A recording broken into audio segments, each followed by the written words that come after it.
नमस्कार दोस्तों, स्वागत है आप सभी का आपके अपने यूट्यूब चैनल फैक्ट नॉलेज में। दोस्तों, हाजिर हूँ आपके सामने फिर से सीटेट से संबंधित महत्वपूर्ण प्रश्न प्रीवियस ईयर की सीरीज जो हम लोग शुरू किया था हम लोगों ने, उसको जो है हम लोग लेके आगे चल रहे हैं। उसकी अगली सीरीज लेके हाजिर हूँ। आप सबकी डिमांड थी कि प्रीवियस ईयर के क्वेश्चन कराएं, और सीटेट के एग्ज़ाम चूँकि दूर ज़्यादा नहीं है, इसलिए जो हम लोग जल्द से जल्द सभी प्रीवियस ईयर के पेपर करेंगे, जिससे कि आपको ज़्यादा से ज़्यादा क्वेश्चन समझने का मौका मिले। इसके पहले मैंने बहुत सारे वीडियोज़ कराए हैं। 2014 का पेपर भी सॉल्व करा चुका हूँ पूरा, और 2018 का पेपर में भी मैंने पेडागोजी पूरा सेक्शन करा दिया है। आज मैं आपको सीटेट का जो मैथ होता है उसका कराऊंगा। मैथ में 15 क्वेश्चन कंटेंट के आते हैं और 15 जो है पेडागोजी का आते हैं। तो मैं आपको पेडागोजी वाला कराऊंगा, मैथ पेडागोजी ना, और जो कंटेंट वाला है वो आपको दूसरे सर हैं वो कराएंगे। ठीक है, तो चलिए देर न करते हुए हम लोग डायरेक्ट क्वेश्चन पे चलते हैं। आपको याद होगा कि हम लोगों ने यहाँ से यहाँ तक किया था प्रश्नों को, और हम लोग इसके आगे बढ़ेंगे मैथ वाले सेक्शन पे। यहाँ से हम लोग का मैथ पेडागोजी शुरू होगा। तो हम लोग जो कंटेंट वाला क्वेश्चन है उसको स्किप करेंगे, सिर्फ मैथ के जो पेडागोजी क्वेश्चन है वही देखेंगे। चलिए पहला प्रश्न हम लोग देख लेते हैं।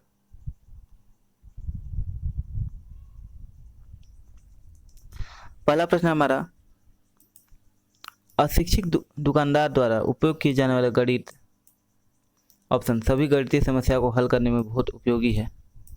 ऑप्शन बी है में स्पष्टता बहुत कम स्तर की शुद्धता है, अस्पष्टता बहुत कम स्तर की शुद्धता है।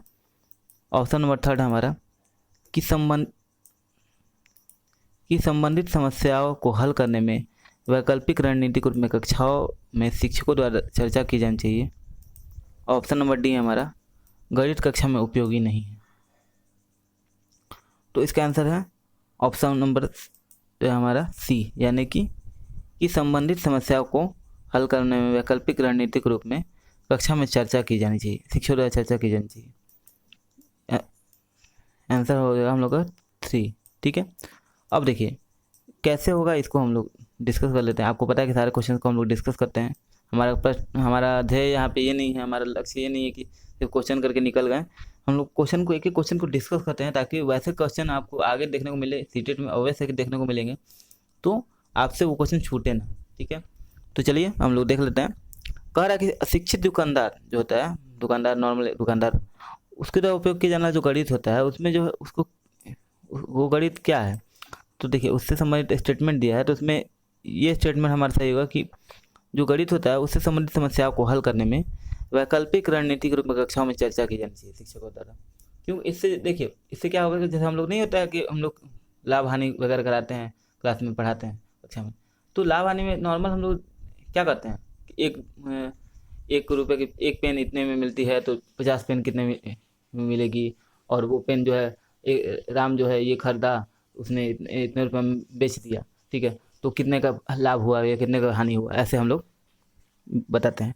इससे क्या होता है, इससे उनको दैनिक जीवन में जो समस्याएं होती हैं, दैनिक जीवन में जो परचेजिंग करने में वगैरह में जो गणित का यूज होता है उसको सीखने में उनको मदद मिलती है। तो वैसे ही जो दुकानदारों द्वारा जो गणित यूज किया जाता है उसको हम लोग वैकल्पिक रूप से, अगर हम रणनीतिक रूप में कक्षा में शिक्षक द्वारा चर्चा किया जाएगा, हम लोग के द्वारा चर्चा किया जाएगा, तो उससे क्या होगा, उससे जो बच्चों में है दैनिक जीवन में जो समस्याएं हैं उनके बारे में उनको गणित के प्रति समझ बढ़ेगी, और दैनिक जीवन में यूज कैसे करते हैं उसको ये जो है समझ पाएंगे। अगला प्रश्न है हमारा,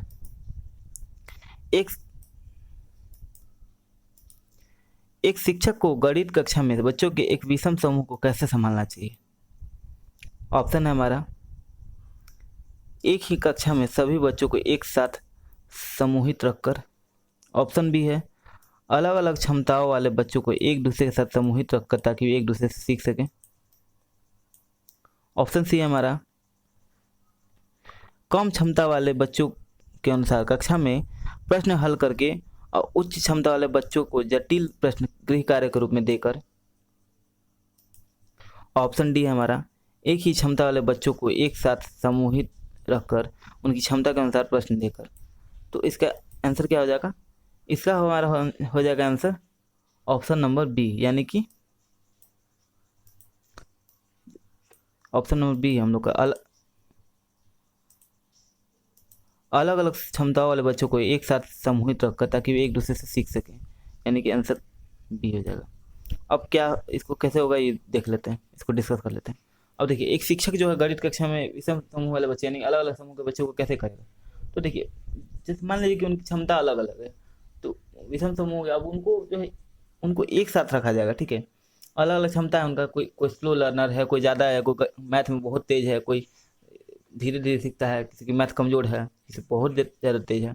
तो उनको एक साथ अगर हम लोग रखेंगे, एक साथ समूहित करके रखेंगे, तो उनसे एक दूसरे को सीखने को मिलेगा। जो कम वाला है, कम लर्नर है, स्लो लर्नर है, अच्छे से नहीं सीखता है, वो थोड़ा सा फास्ट लर्नर जो होगा उससे देख के सीखेगा, क्वेश्चन सॉल्व कैसे करते हैं वो तकनीक सीखेगा, क्वेश्चन कह क्या रहा है वो आपस में डिस्कस करेंगे, तो उनसे सीखने को मिलेगा एक दूसरे से।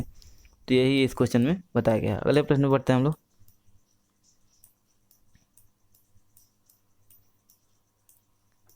अगला प्रश्न हमारा,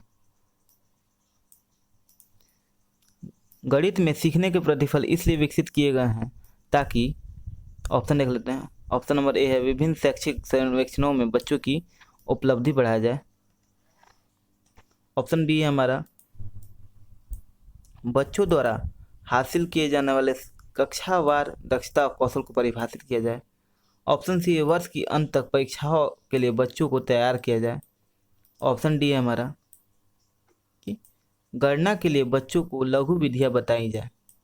तो इनमें से कौन सा आंसर सही हो जाएगा? इसका आंसर हो जाएगा ऑप्शन नंबर हमारा बी, यानी कि बच्चों द्वारा हासिल किए जाने वाले कक्षावार दक्षता और कौशल को परिभाषित किया जाए। आंसर बी हो जाएगा। अब क्यों होगा इसको हम लोग समझते हैं, ठीक है। हमारा लक्ष्य क्या है? क्वेश्चन को डिस्कस करना। अब देखिए, गणित में सीखने के प्रतिफल इसलिए विकसित किए गए ताकि, देखिए मैंने गणित में जो सीखना का है उसको जो है उसका प्रतिफल जो है किस लिए विकसित किया गया? तो इसलिए किया गया कि बच्चों द्वारा जो हासिल किया गया कक्षावार जो दक्षता है, कौशल है, उसको परिभाषित किया जाए।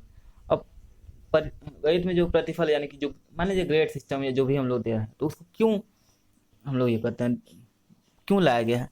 क्योंकि देखिए, बच्चों को जो है जो भी क्लास बाय क्लास जो उनके अंदर जो दक्षता आ रही है, मैथ को सॉल्व करने की, समस्या को सॉल्व करने की जो समस्या को कैसे देखते हैं, उनके नज़रिया चेंज होता है, उनका जो थॉट प्रोसेस चेंज होता है, सॉल्व करने का तरीका जो चेंज होता है, जो उसमें धीरे धीरे पकड़ बनती जाती है, उसको जो है परिभाषित करने के लिए, उसको जो है नापने के लिए या उनको परिभाषित करने के लिए कितना जो है उनमें दक्षता आई है, उसके लिए जो है, और उनके कौशल जो उनके सब्जेक्ट विषय से संबंधित कौशल है उसको परिभाषित करने के लिए कितना उनमें वृद्धि हुई है, इसके लिए जो है ये बताया, ये जो है सीखने के प्रतिफल विकसित किए गए हैं गणित में, ठीक है। अगले प्रश्न में बढ़ेंगे। अगला प्रश्न हमारा, निम्नलिखित में से कक्षा में हो रहा कौन सा कार्य एक गतिविधि है? पूछा कि कौन सा इसमें से कार्य जो है गतिविधि है। ऑप्शन हमारा है, ऑप्शन ए, बच्चों द्वारा कविता के रूप में गिनती का वाचन। ऑप्शन बी है, बच्चों द्वारा श्यामपट्ट से नकल करना। ऑप्शन सी है हमारा, बच्चों का अन्वेषण में लगना। ऑप्शन डी है, शिक्षक समझाते हैं कि प्रश्न कैसे हल करते हैं। तो इसका आंसर हो जाएगा ऑप्शन नंबर हमारा सी, यानी कि बच्चों का अन्वेषण में लगना। ये जो है हमारा जो है ये इसका राइट आंसर हो जाएगा। ये गतिविधि का उदाहरण है, ठीक है। पूछा कि कौन सा जो है गतिविधि है, कक्षा में कौन सा गतिविधि कार्य जो है गतिविधि है, कक्षा में ये सारे कार्य है उसमें से कौन सा गतिविधि कहलाएगा? तो ऑप्शन नंबर बी, यानी बच्चों का अन्वेषण में लगना, खोज में लगना, सोच में लगना, ठीक है। इसको जो हम लोग जो है गतिविधि कहेंगे, ठीक है। अगले प्रश्न में बढ़ते हैं। अगला प्रश्न हमारा,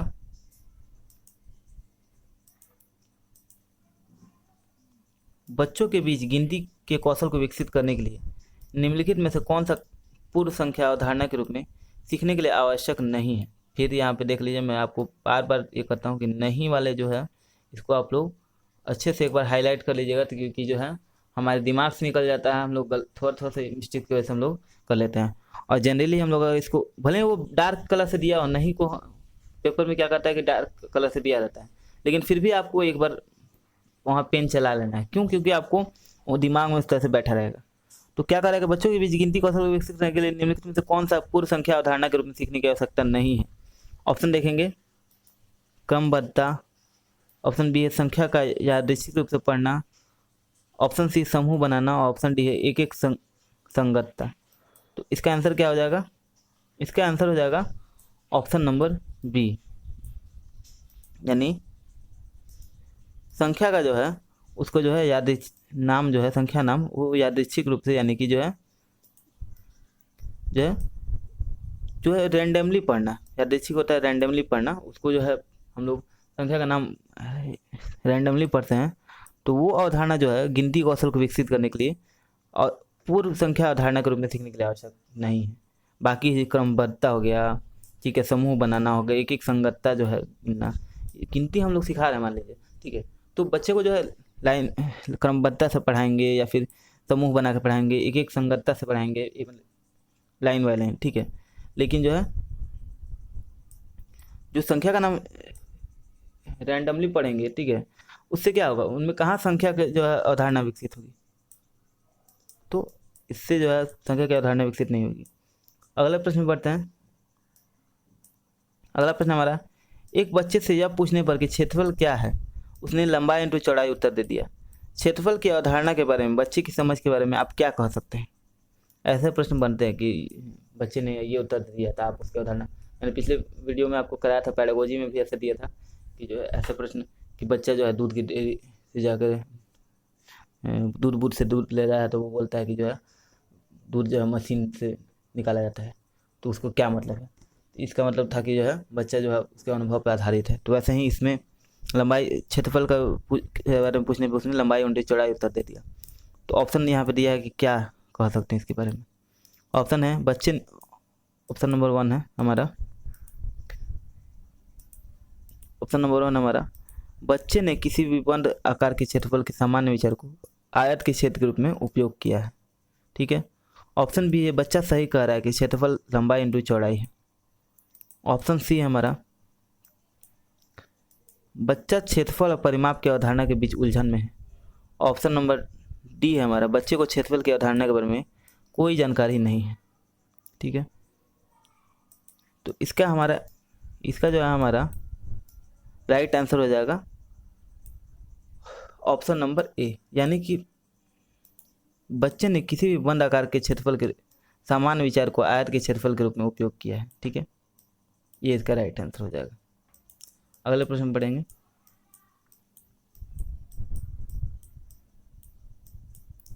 अगला प्रश्न हमारा, गणित सीखने के संबंध में निम्नलिखित में से कौन सा कथन जो है सत्य है? ऑप्शन है हमारा, ऑप्शन ए आमतौर पर लड़कियां गणित में कमजोर होती हैं। ऑप्शन बी है हर कोई गणित सीख सकता है। ऑप्शन सी है गणित केवल कठोर अभ्यास से सीखा जा सकता है। ऑप्शन डी है गणित सीखने के लिए एक कठिन विषय है। तो इसमें से कौन सा जो है आंसर सही हो जाएगा? पूछ रहा है कि कौन सा आंसर सही होगा, ये पूछा है। ये भी ध्यान रखना है, ऐसा प्रश्न, यही प्रश्न सेम टू सेम भी दे सकता है, ठीक है। लेकिन यहाँ पे क्या करेगा कि कौन सा कथन सत्य नहीं है दे देगा। अब सत्य नहीं होगा तो केवल, तो बहुत सारी चीज़ें हो सकती हैं, लेकिन उसमें अगर ऐसा टाइप का ऑप्शन दे दिया आमतौर पर लड़कियां गणित में कमजोर होती हैं, तो ये आंसर तो आप देख के ही जो है इसको टिक मारोगे। क्यों? क्योंकि ऐसा तो है नहीं कहीं कि लड़कियां कमज़ोर होती हैं, ऐसा कहीं नहीं होता है। गणित में लड़कियां भी तेज हो सकती हैं, गणित में तेज होती भी हैं, ठीक है।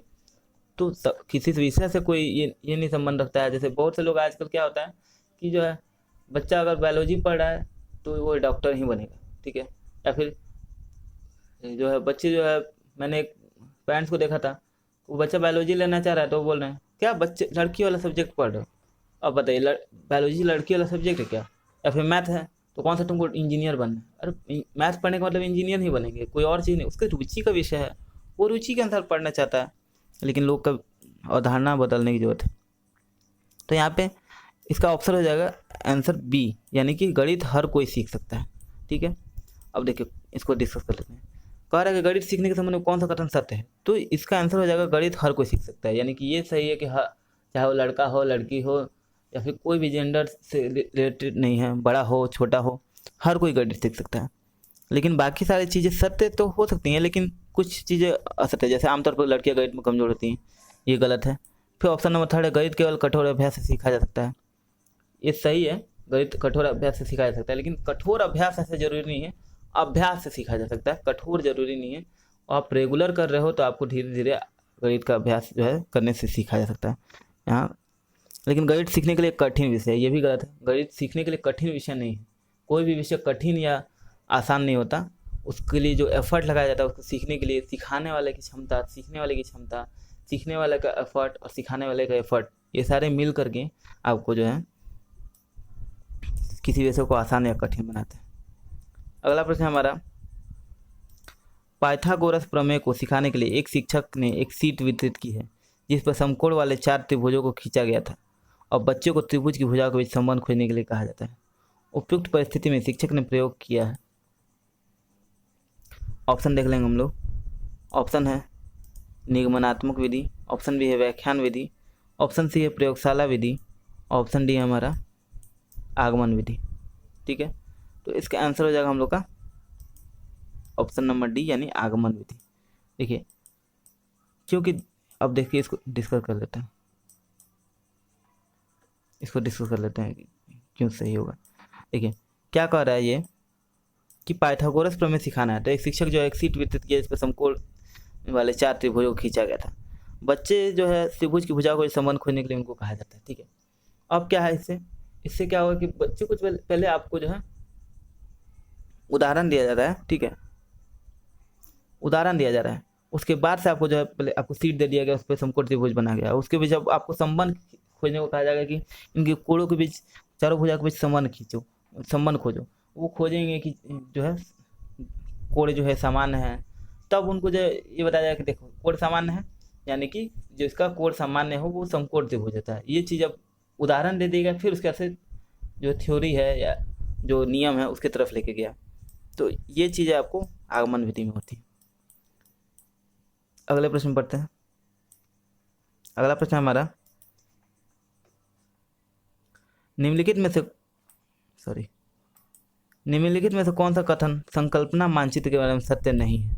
फिर यहाँ पे नहीं, ध्यान से कर लेना। ऑप्शन है संकल्पना मानचित्र केवल शिक्षकों द्वारा बनाया जाना चाहिए। ऑप्शन बी है संकल्पना मानचित्र प्रकृति में पदानुक्रमित है। ऑप्शन सी है संकल्पना मानचित्र नए शिक्षक को पूर्व ज्ञान से जोड़ने में सहायक है। ऑप्शन डी है संकल्पना मानचित्र जो है अंतर संबंध अवधारणाओं और उन्हें जोड़ने वाले लिंक का संग्रह प्रस्तुत करते हैं। तो इसको क्या कह रहा है, यानी कि इसके बारे में इसका आंसर क्या हो जाएगा 39 का आंसर हो जाएगा हमारा ऑप्शन नंबर, आपको पता हो तो आंसर कमेंट कीजिए, ऑप्शन नंबर ए, यानी कि ये संकल्पना मानचित्र है वो केवल शिक्षकों द्वारा बनाया जाना चाहिए। अब देखिए संकल्पना मानचित्र या कॉन्सेप्ट मैपिंग जो होता है वो क्या है, बच्चों के बारे में जो आप जो भी उनके बारे में सोचते हैं, जो भी आप पढ़ाते हैं, ठीक है, पढ़ाने के लिए जो आप थॉट लगाते हैं, ठीक है, वो शिक्षक द्वारा बनाया जाना चाहिए। ये थोड़ा ना कि जो कोई स्टूडेंट बना लेगा या कुछ भी, आप पढ़ा रहे हो तो आप कॉन्सेप्ट बनाना है। ठीक है, कॉन्सेप्ट मैपिंग करना है। ठीक है, बाकी सारे ऑप्शंस गलत है। संकल्पना मानचित्र नए शिक्षक को पूर्व ज्ञान से जोड़ने में सहायक है, ये सारी चीज़ें नहीं होंगी, मतलब ये सारी चीज़ें सही हैं। ठीक है, लेकिन आपको जो है संकल्पना मानचित्र, आपको कॉन्सेप्ट मैपिंग जो है ये आपको सबसे ज़्यादा रिलायबल जो आंसर है वो संकल्पना मानचित्र केवल शिक्षक द्वारा बनना चाहिए, ये सही है। ठीक है, अगले प्रश्न पढ़ते हैं। अब ये सब सारे कंटेंट वाला क्वेश्चन है, तो इस पर हम लोग आगे बढ़ जाएंगे। ये सारे क्वेश्चन हम लोग नहीं देखेंगे, ये आपको सर जो करा रहे हैं मैथ वाले सर वो कराएंगे आपको। ठीक है, अब हम लोग डायरेक्ट बढ़ते हैं।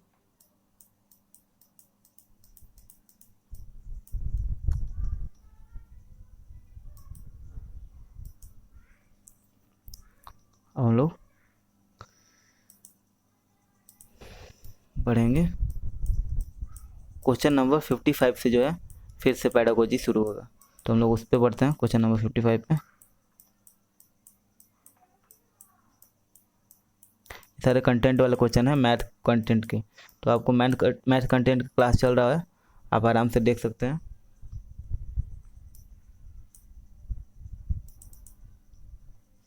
ये आ गया हमारा पेडागोजी का क्वेश्चन। फिर से हम लोग बढ़ते हैं। अगला प्रश्न हम लोग देख लेते हैं यहाँ पे, प्राथमिक कक्षाओं में बच्चे गणित में क्या सीखते हैं, इसके लिए आकलन का ध्यान किस पर नहीं होना चाहिए। मैं आपको नहीं वाले प्रश्नों को जानबूझ के घेर करके कराता हूँ ताकि आपसे कोई गलती से भी गलती ना हो, क्योंकि मुझे मालूम है कि एक नंबर से भी अगर किसी का छूट जाएगा अगर, तो उसको बहुत अफसोस होगा, और तब उसको जो गलती का एहसास होगा वो चीज़ें मैं यहीं पे आपको कराता रहा हूँ ताकि जो है आप आगे जाके गलती ना करो। तो यह क्या है इसका ऑप्शन, गणितीय भाषा का विकास। ऑप्शन बी, गणित की समस्या को जवाब देने में सटीकता।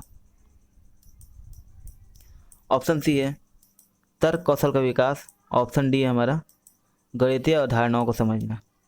तो इसका आंसर क्या हो जाएगा, इसका हमारा आंसर हो जाएगा ऑप्शन नंबर बी। देखिए सॉरी, इसका आंसर हो जाएगा बी, यानी गणित की समस्या को जवाब देने में सटीकता। ये इसका आंसर हो जाएगा ऑप्शन नंबर बी। क्यों, अब देखिए इसको समझ लेते हैं। देखिए प्राथमिक कक्षाओं में जो बच्चे गणित सीखते हैं, गणित में क्या सीखते हैं, तो इसका आकलन जो होता है, तो आकलन का ध्यान जो है, इस जो आकलन किया जाता है उस पर क्या चीज़ पे ध्यान नहीं दिया जाता है। तो बाकी चीज़ों पे ध्यान दिया जाता है, जैसे गणितीय भाषा का विकास, तर्क कौशल का विकास, गणितीय अवधारणा को समझना, ये सब पे ध्यान दिया जाता है। लेकिन गणित की समस्याओं को जवाब देने में सटीकता जो है, ये चीज़ पे ध्यान नहीं दिया जाता, आकलन किया जाता है गणित में। जो प्राथमिक शिक्षा या एलिमेंट्री एजुकेशन जो होता है, एलिमेंट्री क्लासेज जो है, उसमें आपको जो भी गणित पढ़ाया जाता है उसका जो आकलन किया जाता है, मूल्यांकन किया जाता है, उसमें जो है सटीकता पे नहीं किया जाता, क्योंकि बच्चे जरूरत होने का एकदम सटीक जवाब दें, श्योर जवाब दें, सही जवाब दें। बच्चे गलती भी करेंगे, गलती करेंगे तभी तो सीखेंगे, कि गलती सीखने की पहली सीढ़ी है। ठीक है, अगले प्रश्न में बढ़ेंगे। अगला प्रश्न है हमारा, प्रारंभिक कक्षाओं में एक गणितीय अवधारणा के विकास में निम्नलिखित निर्देशों को अनुक्रम किस प्रकार किया जाना चाहिए। ऑप्शन देखते हैं हम लोग। ऑप्शन है हमारा चित्र बनाना। ऑप्शन बी है हमारा प्रतीकात्मक प्रतिनिधित्व का उपयोग करना। ऑप्शन सी है हमारा अनुभव प्रदान करना। ऑप्शन डी भाषा के माध्यम से समझाना। तो इसका आंसर हो जाएगा हम लोग का ऑप्शन नंबर ए, यानी कि चित्र बनाना, ये इसका आंसर हो जाएगा। अब देखिए क्यों, प्राथमिक कक्षा में जो गणितीय अवधारणा है उसके विकास के लिए निम्नलिखित निर्देश का अनुक्रम किस प्रकार किया जाना चाहिए। तो सॉरी, इसका आंसर हो जाएगा यहाँ पे, ये हो जाएगा आंसर। ठीक है, क्यों, देखिए अनुक्रम यहाँ पे बताना था, तो आपको क्या करना है, पहले देखिए पहले तीसरा नंबर होगा। ठीक है, यानी कि पहले हम लोग अनुभव प्रदान किया जाएगा। ठीक है, फिर जो है आपको चौथा नंबर भाषा के माध्यम से समझाएंगे, फिर उसके बाद से हम लोग चित्र बनाकर समझाएंगे, उसके बाद से प्रतीकात्मक प्रतिनिधित्व का उपयोग करना सिखाएंगे। ठीक है, ये तरीका है। ठीक है, अगले प्रश्न में बढ़ते हैं हम लोग। एक बच्चे ने नीचे दिखाए गए अनुसार दो संख्याएं घटाई। 83 में से 27 जो घटाया तो 64 आ रहा है। अब इसको देखते हैं, निम्नलिखित में से कौन सा कथन जो है बच्चे के घटाव सीखने का जो है बोध कराता है।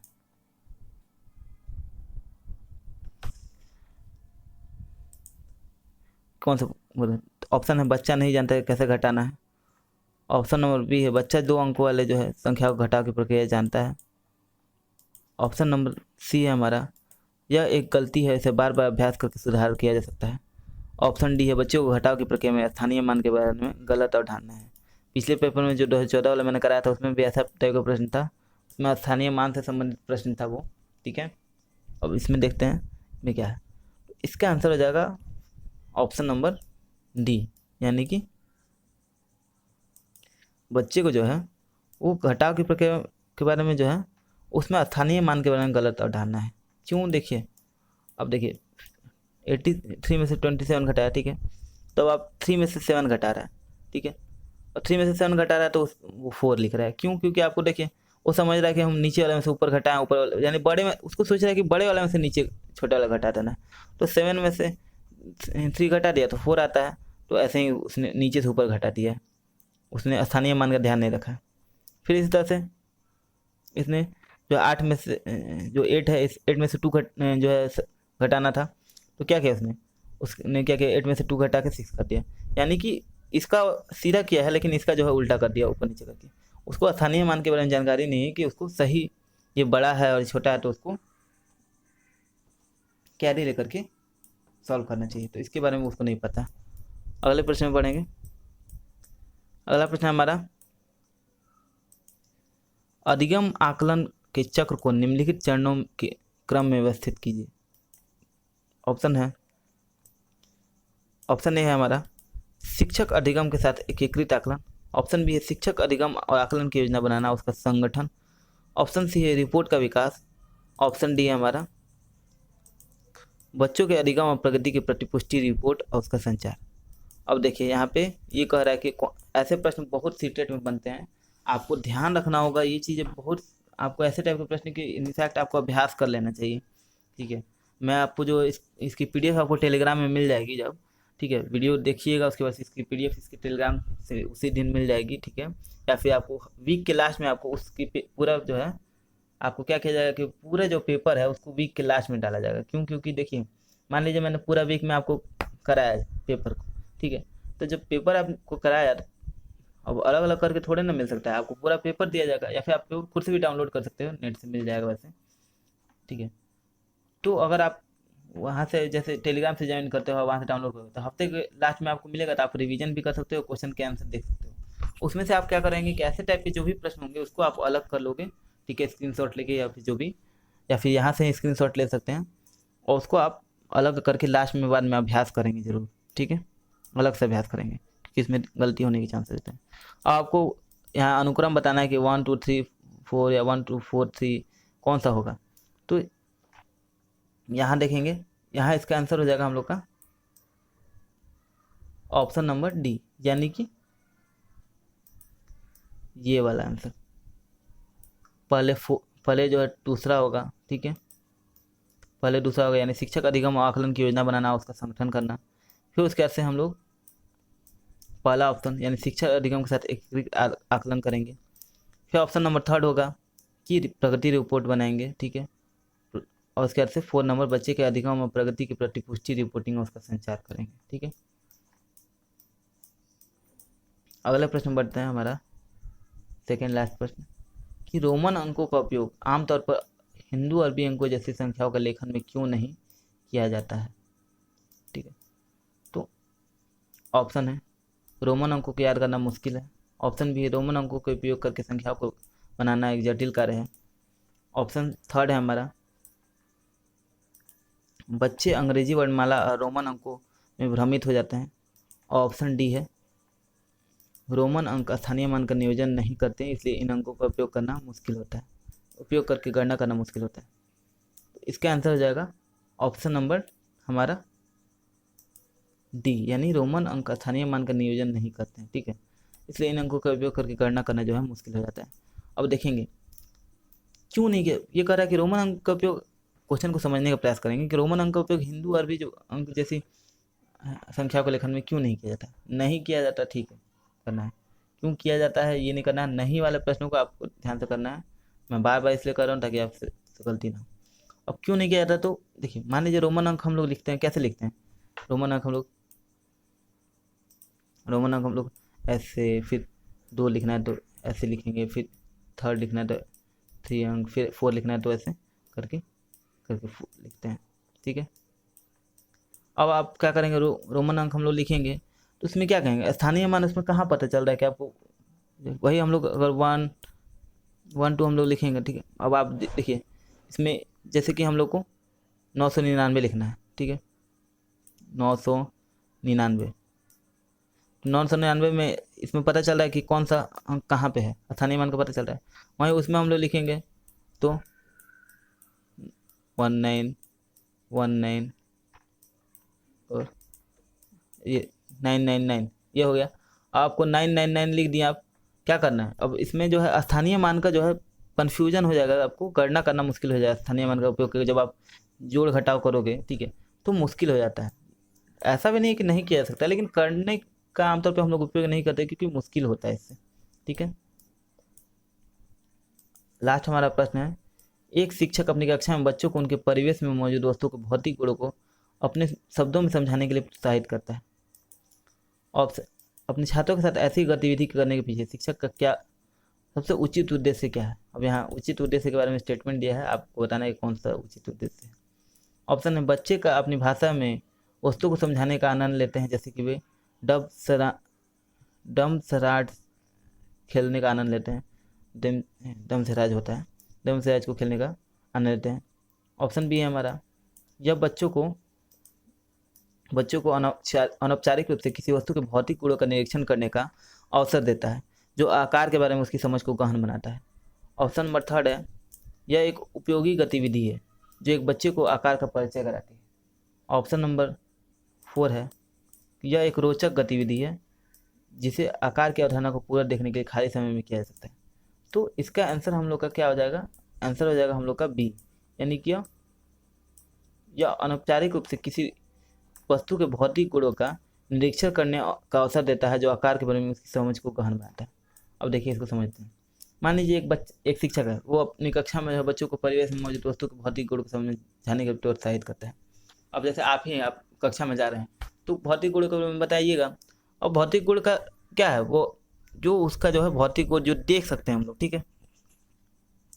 मान लीजिए कोई वस्तु स्थान घेरता है, कोई चीज़ आकार बदलता है, ये सारी चीज़ इसके भौतिक गुण है। अब क्या करेंगे, तो ये जो ऑप्शन है हम लोग का, ऑप्शन नंबर बी, ये आपको क्या करेगा, बच्चों को अनौपचारिक रूप से, यानी औपचारिक कोई विधि नहीं है, लेकिन इससे क्या होगा, बच्चे जो है भौतिक गुणों का निरीक्षण करेंगे। वो देखेंगे, मान लीजिए कि टेबल वो स्थिर है, ये अपना आकार नहीं बदलता है, कठोर है, ये सारी चीज़ें, टेबल लकड़ी से बना है, ये सारी चीज़ें वो भौतिक गुणों का निरीक्षण करेंगे।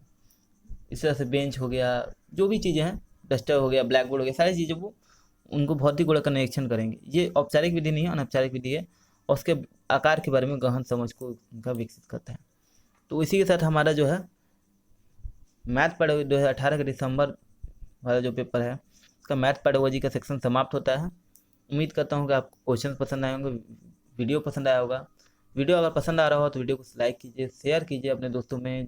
जो लोग सीटेट की तैयारी कर रहे हैं उनको अपने दोस्तों में शेयर कीजिए, ताकि जो है अगर किसी का भला हो तो आपके लिए भी भला ही होता है, ठीक है। आपके भी भविष्य में कभी ना कहीं कोई और आपकी मदद जरूर करेगा, आप किसी की मदद करेंगे तो उम्मीद करता हूँ कि आप भी लोगों में शेयर करेंगे। मिलते हैं अगली वीडियो में। अगले 2018 सीटेट दिसंबर 2018 की जो है हम लोग EVS या फिर हिंदी वगैरह प्रश्न को लेकर के हाजिर होंगे, क्योंकि हम लोगों ने पेडागोजी और मैथ पेडागोजी कर लिया, ठीक है। चाइल्ड पेडागोजी और मैथ पेडागोजी कर लिया, अब अगले सब्जेक्ट का हम लोग देखेंगे। मिलते हैं अगली वीडियो में, तब तक के लिए इजाज़त दीजिए। नमस्कार, जय हिंद, वंदे मातरम।